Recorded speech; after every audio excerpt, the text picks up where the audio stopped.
Hello বন্ধুরা, তোমরা সবাই কেমন আছো? আশা করি সবাই ভালো আছো। আমি একটা জিনিস দেখাচ্ছি, আপনাদের দেখবেন। এই যে নৌকাগুলো দেখছেন, নৌকাগুলো আমাদের ইন্ডিয়ান নৌকা। এরা সবাই মাছ ধরতে নেমেছে, কিন্তু মাছটা কোথায় ধরছে আপনারা কেউ বলতে পারবেন? মাছটা কোথায় ধরছে?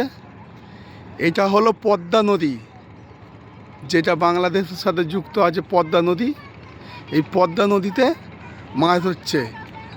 আমিও আজকে দুটো লোককে এনেছি গাড়ি করে পদ্মা নদীতে মাছ ধরার জন্য। তো ওরা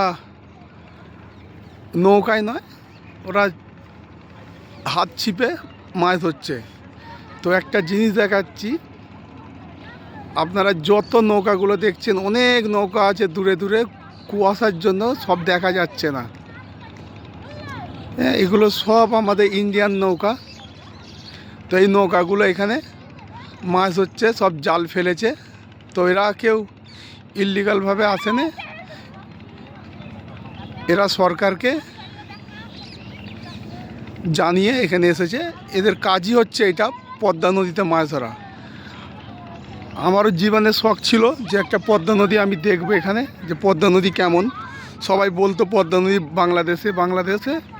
আজকে আমি দেখলাম বাংলাদেশেও হয়তো আছে, আমাদের ইন্ডিয়াতেও আছে। কিন্তু আর একটা জিনিস দেখায়, খুব খারাপ জিনিস, দুঃখ লাগবে সবারই। এই দেখো, পদ্মা নিচে সব ঘর বাড়িগুলো ভেঙে শেষ হয়ে গেছে।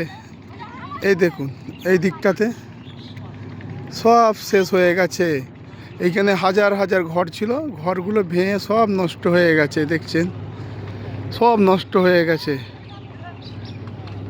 আমার তো সকাল থেকে দেখে আমার খুব মনটা খারাপ হয়ে গেল, যে এরা কত কষ্টই আছে এখানকার মানুষ। আর একটা ওই দিকটায়, ওই যে দেখাচ্ছি, ওই দিকটা হচ্ছে বাংলাদেশ।